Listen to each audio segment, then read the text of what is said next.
This is Theorematic presenting the idioms with Theorematic. What's up? What up? So we can just start off. You can introduce yourself. And do you usually go by like your rap name or just Derek, or how you go? Finale. Yeah. Just no government out here. Just. I mean, it's on Facebook. It don't matter. So besides like the music, what other passions do you have?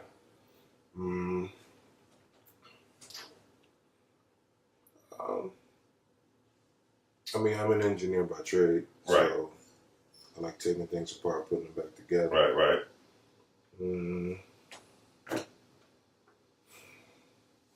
Other than music, I mean, it's really just a day in, day out thing, man. I work a lot, and other than that, it's me and my kid. So we do any and everything together. I remember the last time I interviewed you. That was a couple of years ago.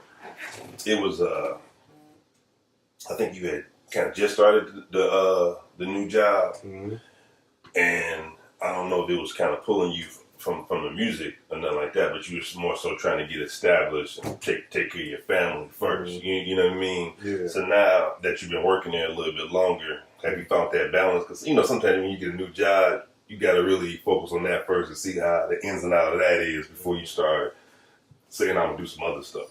Well, that new job, that was pretty much like the old job, which I was climbing poles. Okay, I see what you're saying. But so I fell 30 feet. Broke my shoulder, messed my leg up. Oh, you fell. Yeah, like real life. Ambulance, Right. everything. I was out for like 9 months last year. Therapy and everything. And so it took maybe 6 months to get this arm moving again because I messed the nerve. Right. And then right before I was about to go back in the field, my kid didn't want me to go back in the field. And I was taking him to school one day, and then he kind of was like, I had my work clothes on, so he knew something was coming because I had got off I wasn't home every day, and then I ended up, I got my work truck back, and he started like piecing things together. And I was taking him to school one day in my uniform, and he was like, "Think you got a job interview today?" And I was like, No.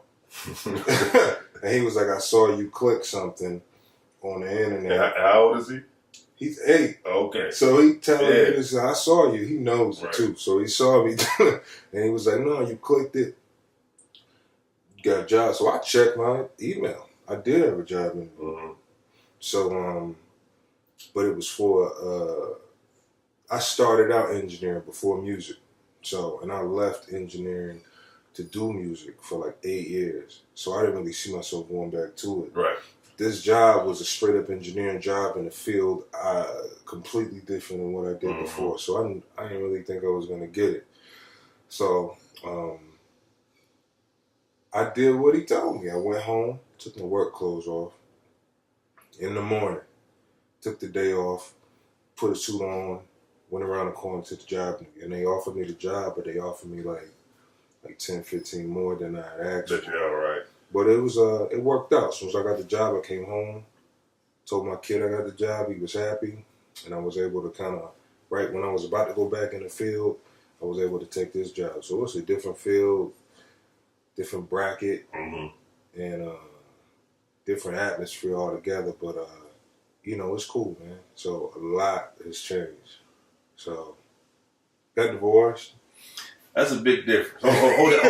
1 second. I want to make sure this records. You say you got divorced. Got divorced.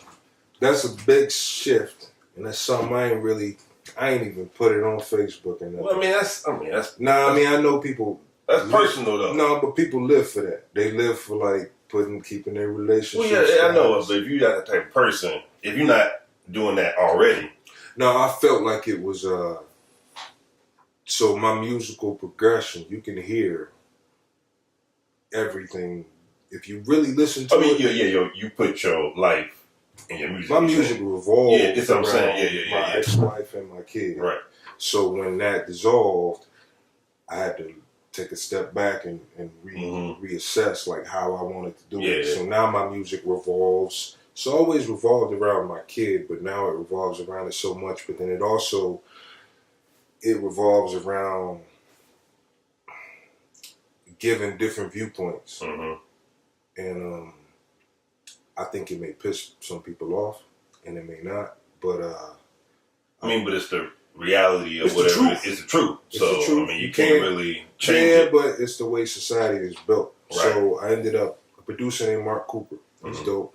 I just happened to be in the studio when he popped up, and I was working on everything else. I'm still working on a free project. I'm just gonna give it away, but I was writing in between that. So my therapy is if I'm going through something, I write it all. Write it out. And I record it. And that's a gift and a curse. Because if you fuck up, it's gonna end up in the song. So and it's not just gonna end up like around the corner. It's gonna end up somewhere in Japan. Or if I sell it, it is what it is. But it's my way of dealing with it. So Mark started playing joints. And then I started writing. And I just started writing everything. I wrote the whole process of a divorce and custody.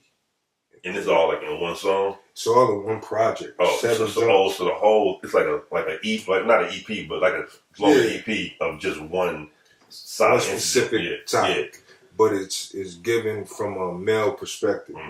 Because I think like when it comes to dealing with divorce and with the black family and with men and women in general and custody, it's not solely based on my situation. It's based on a lot of my friends' situation, right? Especially when it comes to custody, because I learned a lot about custody court when it comes to prior to even this happening, or because people. No, I learned a lot going through it, okay. And then seeing other people going through it and being able to relate my story with them, but then also to give a different take on things, because I think initially we're driven to look at women as perfect. And to automatically jump on the dude. Right. So somebody getting divorced and it's a kid situation, you always assume it should be. When you hear about a divorce, the first thing you ask is, what did he do? What did he do? And, you know what I'm saying? And he getting visitation rights. Exactly. She. But everything was flipped in this certain situation, in my situation. So I'm only speaking from my situation, and I'm giving like everything. So I wrote the project. I'm almost done recording it. It's just I don't know if I'm going to put it out. Because I know the ramifications of if I put something like that out. It could go left or right. It can like have a life of its own. Like I know you put it out and then it can just like I've been putting snippets of it like online. Right. And I've noticed like 30 dudes that really love it. Right. Like, oh my God, I'm glad you're saying it. Yeah. But finally, somebody for every 30 dudes, it's probably 60 women are saying, "You fucked up saying all that shit." I mean, it's just, but I think it needs to be heard. So when the project is done, then I may give it away. I'm in a particular place with my music where I just really just want to. I'm doing okay financially, where I don't have to chase checks. I think a lot of rappers get caught in that box to where you have to chase money and keep creating. Right. Trying to fund the next move, but the music becomes not art or more of a commodity. Exactly, it becomes a job. Yeah. That was always my thing. When it starts feeling like a job, then I need to take a step back, because music should never. It shouldn't. It should be something that just happens organically. So I go in the studio when I can. I write when I can. I make piece joints together and say, all right, I need to take a break. Stop, come back in a week. Because I'm not on anybody's schedule anymore. I'm able to put the joints out, and when I'm done, I decide if I'm gonna get a publicist, if I'm gonna holler at the blogs. You know what I'm saying? And sometimes they take on a life. You got to look when you reach a certain point musically. Sometimes the music takes on a life of its own. Anyway, I could post something, I don't know, on SoundCloud, and then look up by the end of the day, and then 30 blogs already picked it up, and it's already on Twitter. That's a certain level of power musically, but it also shows you gotta pay nobody $5,000 to do what you Well, want. and that's also the time you put into it. It's not like you like a new artist that probably won't. No, I mean, you gotta work into it. yeah. But you gotta also know, eventually start knowing your worth. Mm-hmm. And eventually start, looking up. Because I did look up after being on every project I've ever put out has had a situation. And with this free project that I wanted to do, I looked up and I asked another artist, and I didn't want him to look at me really fucked up, but I was like, how do you put a project up? Right. I don't know. And he looked at me like, you don't know. I was like, oh, where you posting that? How you upload it? How you do this? Because I'm more of a, just stick me in the lab, lock the door, let me do me, and then put the pieces around me, and just pay me when I get back. Right, when I get out. When I get done, hit a project, I'm done type thing. Yeah, so that's you know what I'm saying? And that's how I've been handling everything, and then dealing with this whole situation, and then dealing with everything. I mean, it's helped me to move on, you know what I'm saying, and face facts, and then deal with certain things, and realize, look back on situations. So I'm glad I wrote that project. You may or may not get to hear that project. Well, it probably was more like therapy too, in a sense. Oh yeah, So at least it's done. You know what I mean? You got it out. I mean, it ain't probably completely at your system, but you worked through it. That helped out a little bit. No, it helped a lot. Oh, okay. It helped a lot for me to process it and then push it out. And now that I have it almost completely written, and it's about 50 or 60% recorded. You know, it'd be dope if you got like a listening party. First, get a group of guys to listen to it. Like invite, you know what I'm saying? Yeah. And then do a group of girls to listen to it and just kind of record the reaction of that shit. Yeah. Like before you put it out, just to get that raw. It's like, like a movie screening almost, just to see what people think. Like, guys gonna feel a certain way and girls, but you want to like really see it. Right. Opposed to, people on the internet, they write anything, but if they're in front of you, they might have a different reaction. But it'd just be dope just to see have a listening party. Yeah, so I did mention that I wanted to do an event to where, like, I rented out a jazz club or something, but instead of us coming in like hoodies and stuff, we got dressed up. We all showed up, and it was limited access. So the people there, the majority of them probably know me for me. Right. And just people, I think we're in an age right now where it's not old school and new school no more. It's grown-up rap. So I think that it would be a good setting. And I would just get a chair, get out there.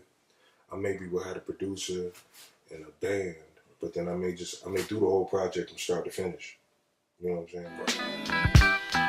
They watch your pocket watch rock back and forth. A group of suit and tie guys go behind closed doors, go to war and they devise new ways. They can divide you, disguise truth and distract the poor. Eyes and ears follow propaganda, fantasy fake, a synthetic worldly waste, and it's